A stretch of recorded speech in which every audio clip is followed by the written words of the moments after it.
Parece que foi ontem, parece que foi há 20 anos, mas foi numa quarta-feira, 11 de março de 2020. We have therefore made the assessment that COVID-19 can be characterized as a pandemic. Essa é a voz de Tedros Adhanom, diretor-geral da Organização Mundial de Saúde. Numa entrevista coletiva, a OMS declarou estado de pandemia de Covid-19. Você que está nos escutando talvez nem se lembre onde estava naquele dia. Talvez você tenha sido do time dos que achavam que era um exagero, ou do time dos que realmente entraram em pânico. Mas uma coisa era certa. Desde então, nossas vidas e a história deste século iriam mudar. Até hoje, tanto tempo depois, eu me considero que eu não estou totalmente recuperado da pandemia e de toda a pressão psicológica, o desgaste mental que ela trouxe. O vírus, como um todo, afetou a mim como a muitas outras pessoas ao meu redor. Eu posso dizer que por conta da pandemia eu adiei muito questões profissionais e questões mesmo de estudo. Eu sinto e sei que não voltou a ser a mesma coisa depois da pandemia.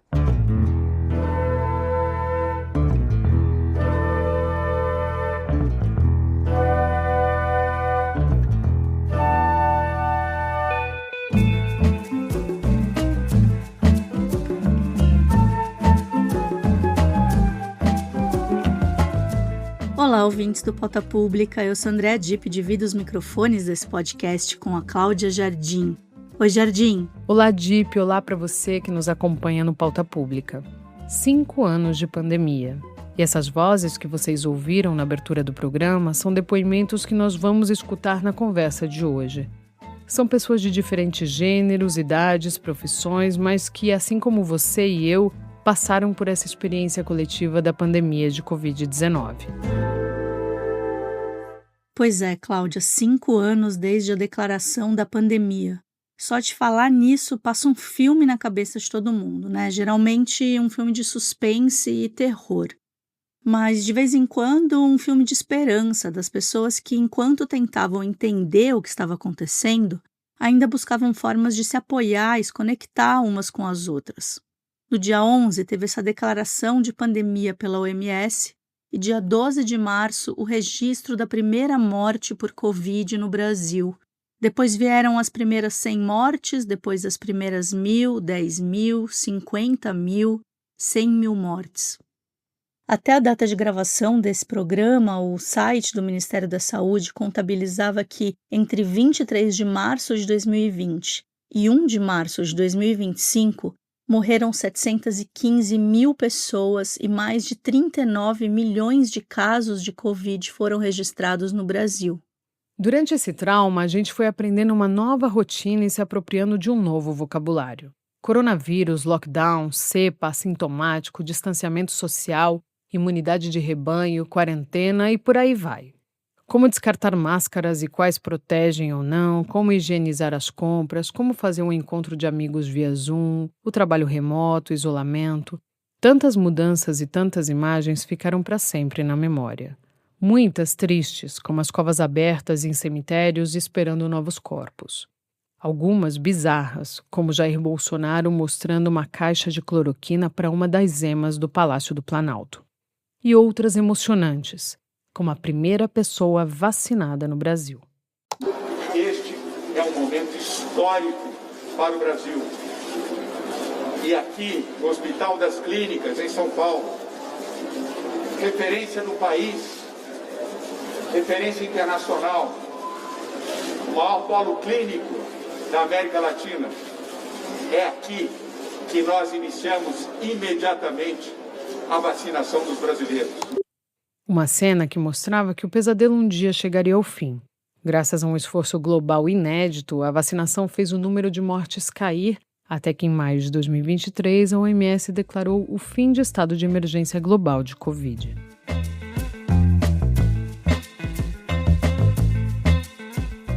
Mas o fim não é exatamente o fim. Casos de síndrome de Covid longa passaram a ser reportados, traumas e luto marcaram a vida das pessoas, o impacto econômico foi devastador e algumas perguntas continuam no ar. O que o mundo aprendeu com essa experiência? E se vier uma nova pandemia, nós estamos preparados? Quais são as consequências da pandemia nas nossas vidas, nas nossas relações? Temos como evitar um novo colapso de saúde? Em vários países com líderes negacionistas, boa parte das mortes poderiam ter sido evitadas, mas o negacionismo segue firme e forte. Talvez hoje até mais forte do que em 2020. O que pode acontecer em um cenário como esse? Para a gente se aprofundar nessas questões, o Pauta hoje conversa com a médica e pesquisadora Margarete Dal Colmo, autora do livro Um Tempo para Não Esquecer, a visão da ciência no enfrentamento da pandemia do coronavírus e o futuro da saúde. Margarete, muito obrigada por acompanhar a gente.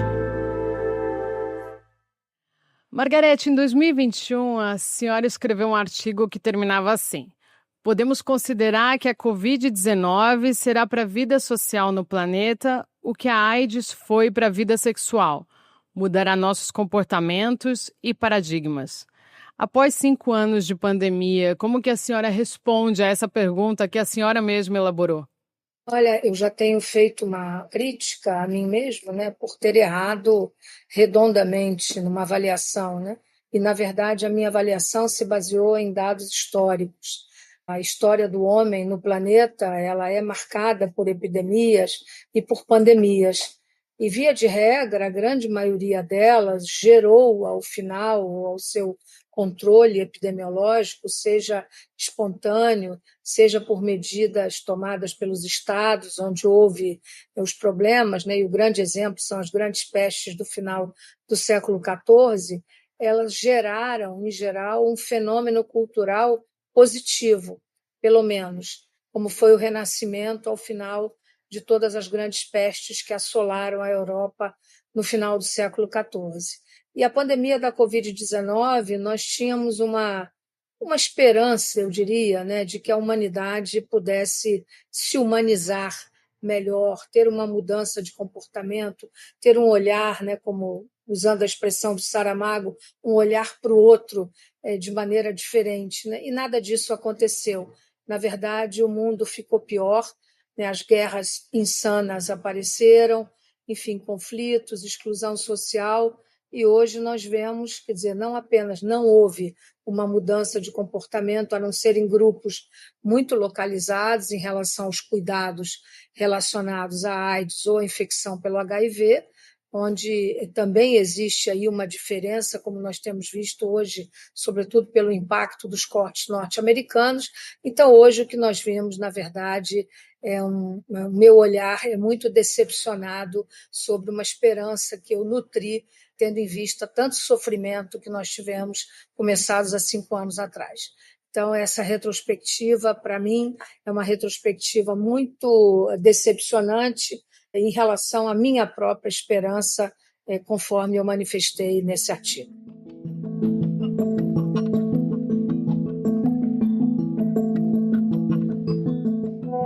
Eu tive uma queda de cabelo muito acentuada e fiquei sabendo que isso era um dos sintomas da Covid longa. Eu tive também uma outra coisa, eu não sei se foi alguma consequência emocional e traumática que essa pandemia deixa na gente. Eu nunca tinha tido dificuldade de dormir e, de repente, eu passei mais de 48 horas sem conseguir pregar o olho, não tinha sono, não conseguia nem cochilar. A pandemia me fez ser escritora, nem que seja de um livro só. Então, a pandemia que deixa essa marca de sofrimento, de interrupção, ela também me dá a ideia ou o ensinamento de como a gente pode encontrar muitas modalidades de viver, às vezes de sobreviver e dar sentido para a sua vida.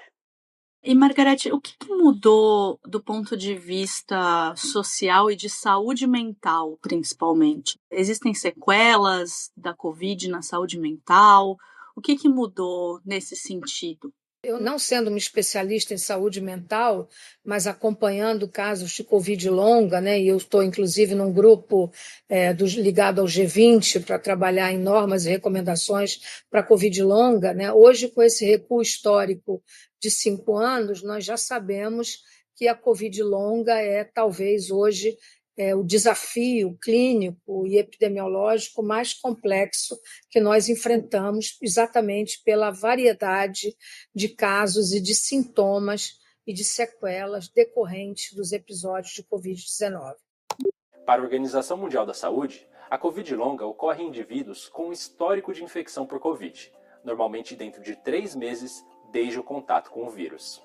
Os sintomas duram pelo menos 2 meses e não podem ser explicados por outros diagnósticos. Os mais comuns são fadiga, falta de ar e disfunção cognitiva. E um deles, um dos mais marcadamente relevantes, é exatamente a saúde mental.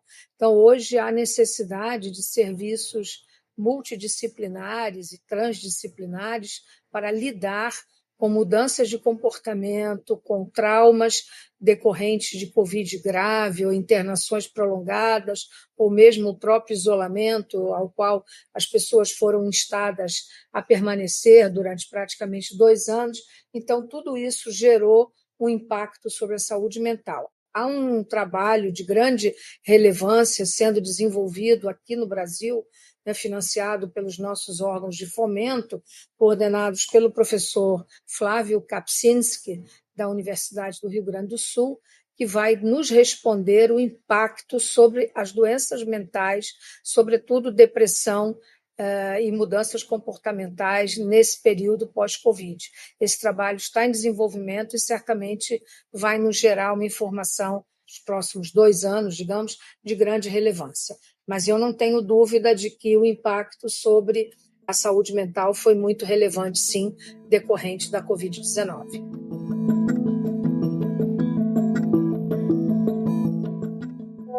Eu entendo que eu nunca mais fui a mesma pessoa. Coisas com as quais eu não me preocupava antes, eu me preocupo até demais agora. Coisas que seriam meio bobas, assim, detalhes, mas eu penso assim, não, se isso aqui acontecer de tal forma, pode ser que eu esteja contaminado novamente, pode ser que eu esteja passando para frente sem saber a doença. Então, assim, é uma pressão psicológica o tempo todo, uma coisa mental muito, muito forte que não foi embora, e eu não sei se ela vai embora no meu caso. E do ponto de vista social, o que a senhora observa na sociedade brasileira? O que ficou depois da pandemia? Nós alcançamos uma taxa de cobertura no momento inicial bastante importante, mas nós tivemos como resultado também uma disseminação da desinformação e do obscurantismo que a mim é muito decepcionante. Então, o que eu vejo, até inclusive entre grupos de médicos, propalando informações sobre algum objetivo que eu não sei, mas que seguramente é obscuro, de desinformar ou informar a população, trazendo medo, trazendo dúvidas sobre medidas de saúde pública que são tão marcadamente demonstradas como positivos. E uma delas é a vacinação. Nós temos recebido pelas nossas redes que vacinas não imunizam. Precisa mudar a sua rede, né? Assim não dá. Então, essas manifestações todas, que, na verdade, passaram a ser um fenômeno novo no Brasil. O Brasil nunca tinha tido nenhum movimento anti-vax até a divulgação dessas informações até a pandemia da Covid-19. Pelo contrário, o Brasil é um país que tem uma tradição de adesão às vacinas muito grande, mesmo que haja um entendimento muito, digamos, desigual sobre o impacto das vacinas na esperança de vida ao nascer do brasileiro. Muita gente, eu pergunto, e não sabe, nós então procuramos informar de que o que fez a mudança na esperança de vida ao nascer, ou expectativa de vida ao nascer, não foi nenhum outro fenômeno que não a cobertura vacinal, a extinção, ou praticamente a eliminação de doenças como a varíola, como a poliomielite, como o sarampo, E tudo isso hoje nós vemos, inclusive pelo discurso absolutamente deplorável do atual ministro da Saúde norte-americano, que propala uma retórica, a meu juízo, extremamente nociva, contamina as pessoas com um pensamento totalmente equívoco em relação a isso. Agora, para o Brasil, é preciso deixar claro, não há dúvida de que o impacto, e muita gente, do que o impacto vacinal foi positivo, e muita gente entende isso. né? E outros não foram, infelizmente, por diversas razões, seja ideológica, seja religiosa, seja apenas por um emprenhamento de informação que é feito com uma obstinação dessas pessoas muito grande, né? Essas pessoas, eu sempre digo que elas têm muito tempo a se dedicar a desinformar, né? Numa retórica que é como se elas estivessem informando, né? E conseguem alianças, né? Muito nocivas, né? Hoje mesmo há vários grupos, né, propalando esse tipo de informação e eu acho tudo isso um resultado muito triste.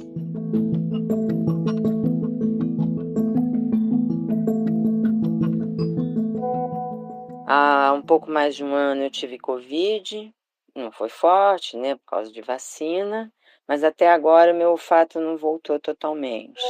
Tomamos, né, as doses necessárias que foram colocadas, né, para que pudéssemos tomar. Eu tomei, felizmente, eu tô muito bem.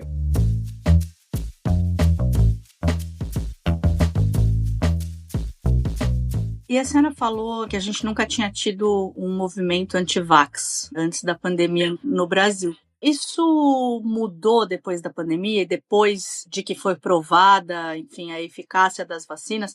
A senhora acha que restou alguma coisa desse movimento anti-vax? Sim, ele prosperou no Brasil, né? Hoje nós estamos tendo problemas objetivos, né? A vacina da dengue nós aprovamos no Ministério da Saúde, eu fiz parte do comitê técnico do Ministério da Saúde que aprovou a vacina da dengue para a faixa etária que mais morria, que é entre 10 e 14 anos prioritariamente. Hoje a vacina está estendida para outras faixas etárias exatamente porque a adesão à vacinação foi muito menor do que a esperada e tem vacinas sobrando na rede pública com tempo de validade que precisa ser aproveitado. Então, o próprio Ministério reviu essa posição e abriu para outras faixas etárias. Mas é muito triste, como houve também uma queda na vacinação para a Covid-19 com a vacina que foi aprovada e disponibilizada em 2024, que foi a vacina monovalente, que deveria ter tido uma adesão bastante grande. Então, nós sabemos que a Covid-19 ela não poderá mais, a partir de agora, prescindir de um processo de vacinação regular, que muito provavelmente ficará acompanhado à vacinação de influenza. Já há, inclusive, estudos em desenvolvimento no sentido de buscar uma vacina associada influenza e Covid-19, que poderá eventualmente ser anual. Mas isso ainda é uma linha de estudos que está em desenvolvimento. Mas a Covid-19 precisará, sim, de ter vacinação regular ao longo do tempo. Margarete, e assim, na contramão da maioria, né, dos países do mundo, o Brasil estava liderado por um presidente que negava a ciência, né, que defendia essa retórica anti-vax e que atuou para que a população não tivesse acesso à vacina. E foi nesse contexto, né, que o SUS teve que enfrentar a pandemia. A senhora podia contar como que foi essa luta interna dentro do SUS? Porque, obviamente, é uma coisa que a gente não sabe, né, o que acontece ali dentro. Na verdade, o Brasil, desde o início, nós convivemos com uma tensão permanente, porque vários paradoxos aí se colocavam, né? O Brasil foi um celeiro de desenvolvimento de estudos de fase 3 de vacinas excepcional.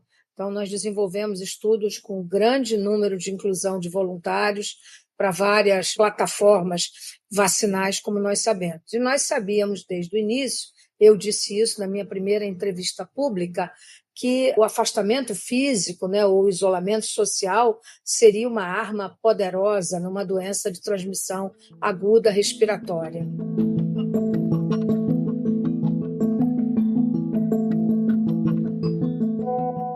Eu corria, sempre corri, o parque fechou, tive que correr de máscara, eu logo me contundi, eu não sei porquê, eu passei a ter uma contusão séria, não conseguia mais correr direito, e aí eu praticamente abandonei a rua, coisa que eu sempre passei a vida na rua.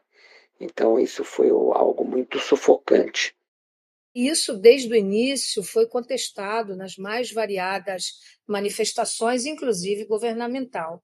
Então, essa tensão sempre permeou as nossas manifestações. Nós tínhamos que dizer, olha, é importante sim, né? Eu me lembro que no Natal de 2020, né, eu dei uma entrevista no dia 23 de dezembro dizendo Os jornalistas até se surpreenderam, de certa maneira, e me perguntaram, né, se eu ia mesmo dizer isso, e eu disse que não podia ter Natal, não podia ter Natal algum, não podia receber avô não podia ver neto, neto não podia ver tio, ninguém doente, enfim, o Natal teria que ser uma coisa extremamente restrita. Em 2021, como já havia começado o processo de vacinação no Brasil, com uma adesão bastante, eu diria, positiva, então nós dissemos, um ano depois, que poderia haver um Natal, não um Natal grande, com muita gente, porque o risco aumentava, mas um Natal em família, com grupos pequenos, etc. Então, assim, esse cuidado em informar as pessoas, em não passar medo, né, dar sempre um laivo de esperança, nós tivemos o cuidado de fazer o tempo inteiro, mas jamais deixando de dizer a verdade.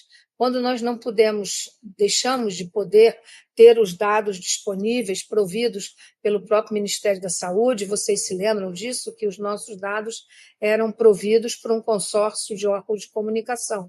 Essa era a fonte dos nossos dados, né? E isso foi muito bem feito. Eu acho que, de modo geral, salvo desonrosas, digamos, exceções, a imprensa brasileira optou por um caminho nessa bifurcação, digamos assim, ela optou por um caminho correto de nos ouvir, e nós conseguimos, inclusive, tirar do ar, né, se eu puder usar essa expressão, pessoas que estavam dando informações muito imprecisas e que, na verdade, não passavam aquilo que a população queria saber. E por isso que eu acho que algumas vozes, né, entre elas a minha, né, foram vozes que trouxeram um grau de confiança para as pessoas, porque as pessoas entendiam que nós estávamos dizendo a verdade. Então, quando eu disse publicamente, houve um determinado momento que eu acreditava mais em cova aberta, cova rasa, aberta, como nós sabemos que houve, né? Houve em Nova York, houve em São Paulo, todo mundo se lembra dos drones filmando a Vila Formosa em São Paulo, houve no Rio de Janeiro, houve em Manaus, né? E houve gente que se ofendeu com o meu depoimento, né? Dizendo, mas como? Eu disse, olha, Manaus enterrava 30 pessoas por dia, está enterrando 180, não há nenhum outro vírus circulando, não há dúvida de que isso é um dado absolutamente fundamental, mais importante do que qualquer dado oficial que se possa produzir.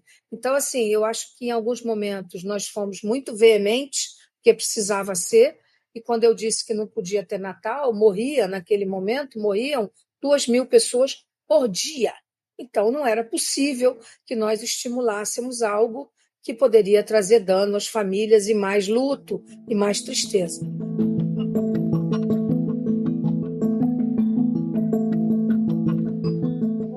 Nós não sabemos se podemos nos comunicar de maneira mais afetuosa, como a gente fazia em outros tempos, porque em um certo momento não tinha essa possibilidade.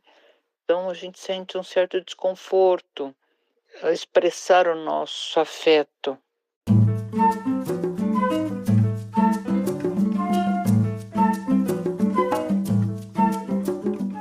Oi pessoal, aqui quem fala é o Ricardo Terto, roteirista aqui do Pauta e apresentador do Bom Dia Fim do Mundo, o videocast semanal da Agência Pública. Tô passando aqui para contar que tá no ar a nossa segunda temporada, com notícias quentes sobre o clima do país e do planeta. Junto com a jornalista Giovana Girardi e Marina Amaral, eu te ajudo a segurar essa barra que é viver um momento histórico atrás do outro.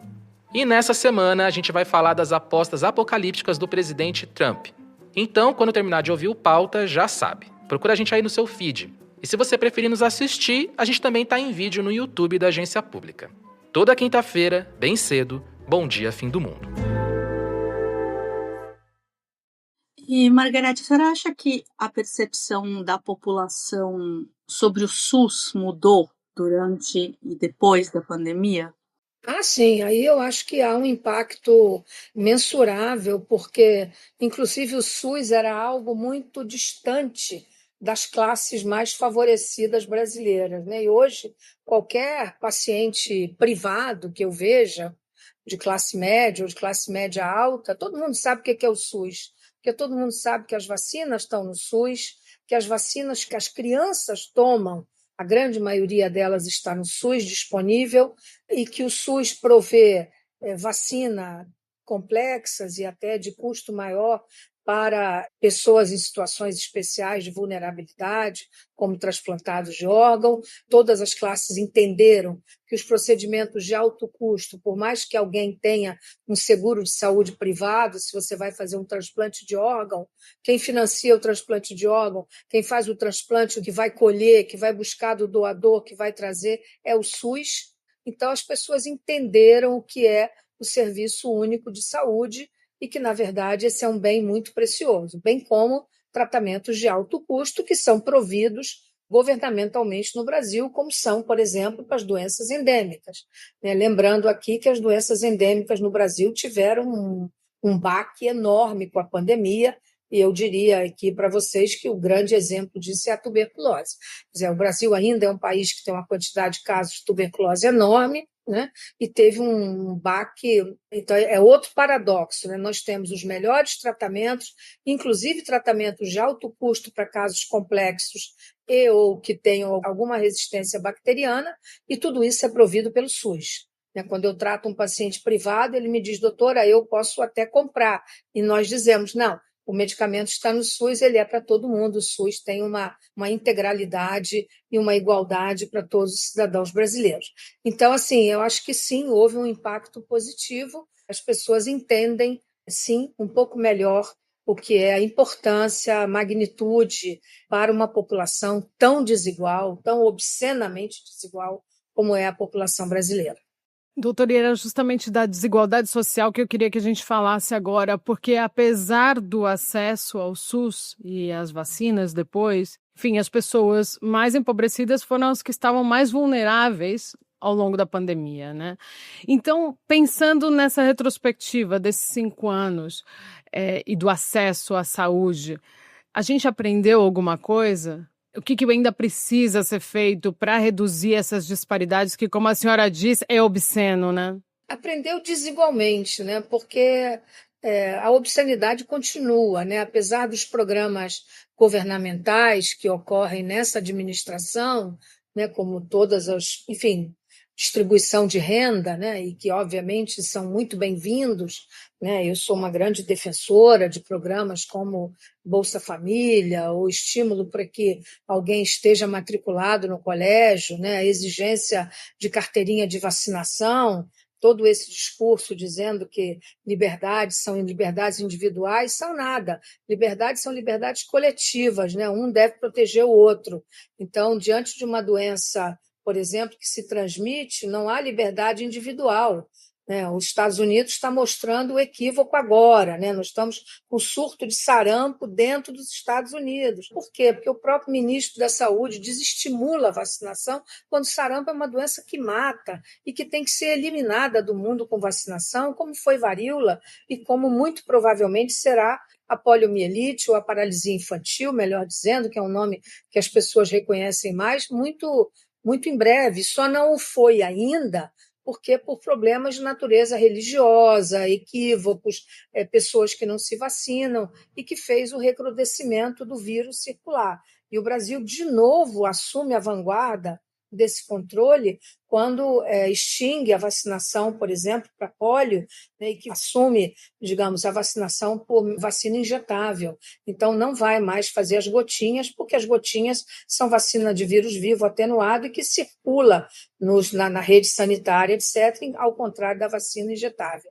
Então, com a doença praticamente sob controle, nós passamos a vacinar nossas crianças com a vacina injetável, como é em todo o mundo desenvolvido.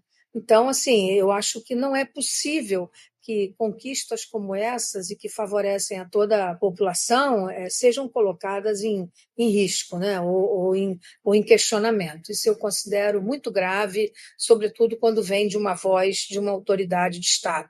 E aí, continuando nesse raciocínio, né, a senhora mencionou os Estados Unidos também. Como a senhora acha que esse avanço que a gente está vendo da extrema-direita no mundo impacta, né, em tudo isso que a gente está falando aqui, na ciência, na saúde, nesse negacionismo científico e mesmo na propagação de pandemias? Olha, qualquer extremismo ele é um desacerto para a população de modo geral, né? De um lado ou de outro, seja de esquerda, seja de direita, qualquer um deles, né?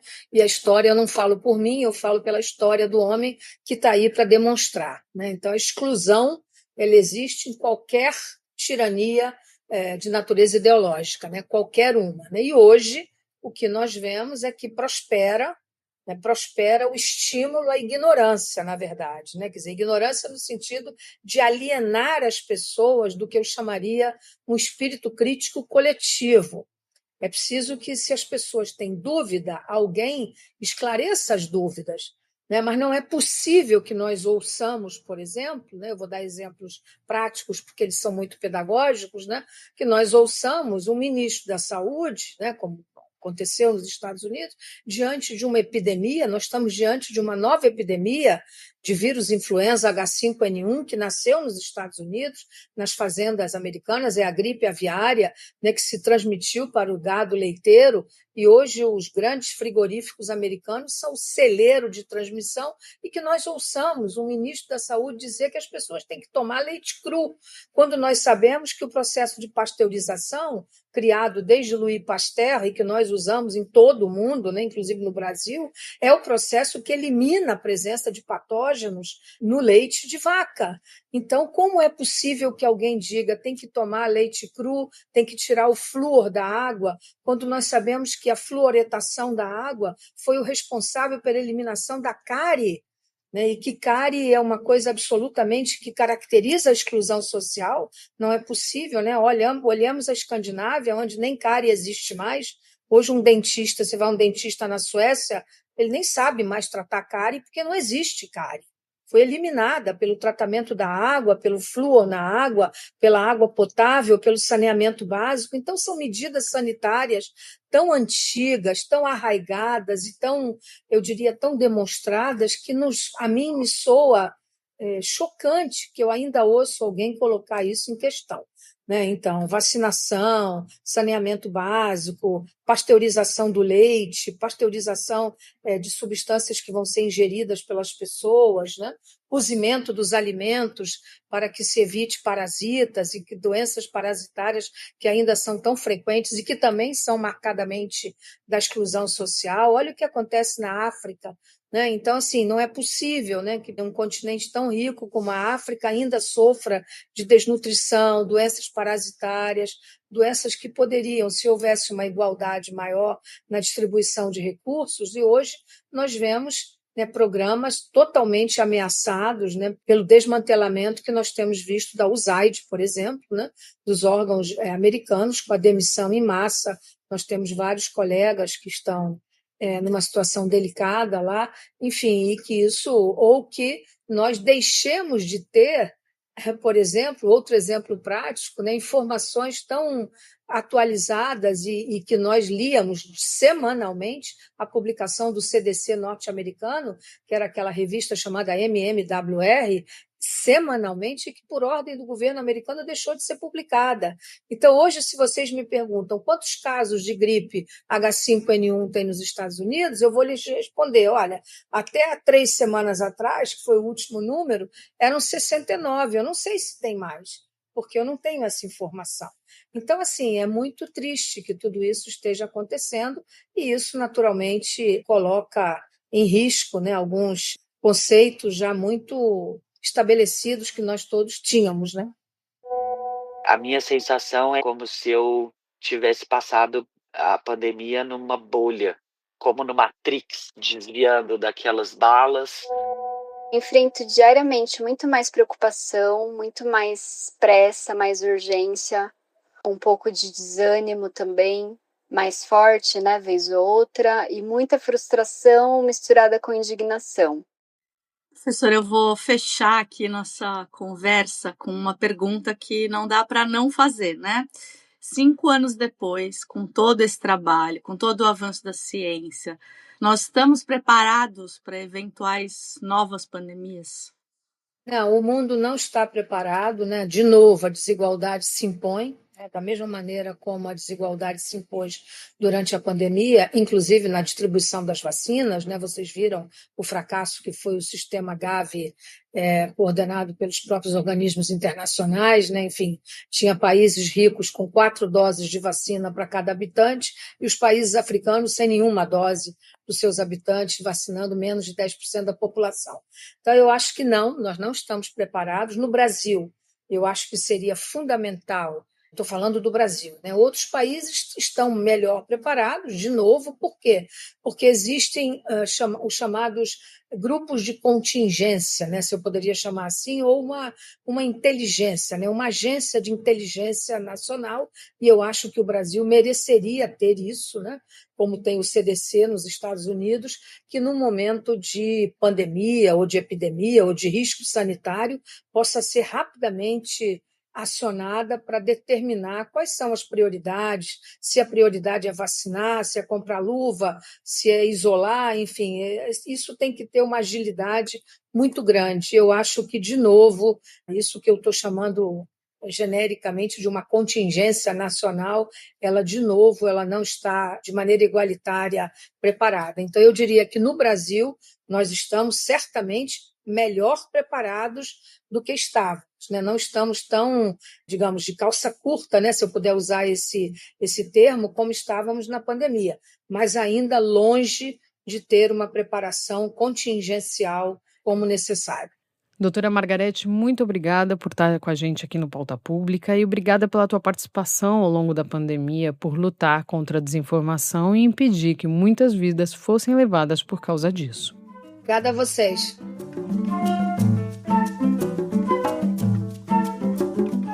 Oi, gente, Estela Diogo aqui, produtora do Pauta Pública, e hoje venho parabenizar você, ouvinte deste podcast, que faz parte dos 14 anos de história da Agência Pública.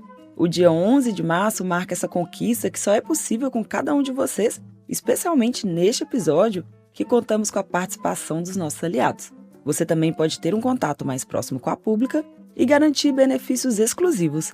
Saiba mais em apoie.apublica.org. Os depoimentos que vocês ouviram ao longo desse episódio são dos aliados e ouvintes do Pauta Pública: o Clênio Araújo, Aline Tani, Bárbara Leal, Shirley, Ana Lúcia, Cris Berger, Roberto Carlos, Humberto Cavaleiro e Daniela Campos. Muito obrigada a todos vocês pela participação e por compartilhar suas histórias com a gente.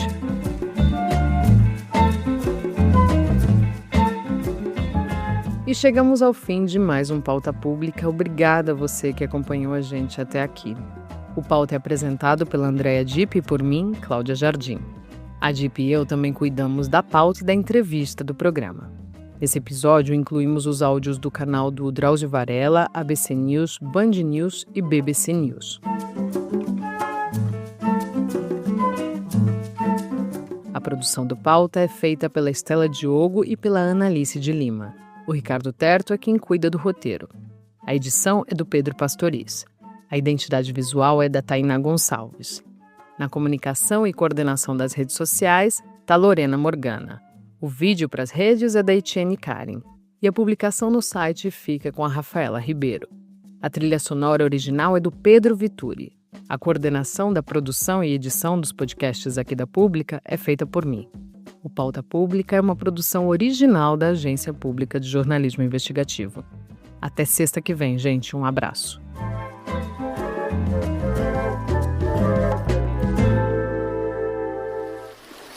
Este podcast é uma parceria da Agência Pública com a Rádio Guarda-Chuva. Jornalismo para quem gosta de ouvir.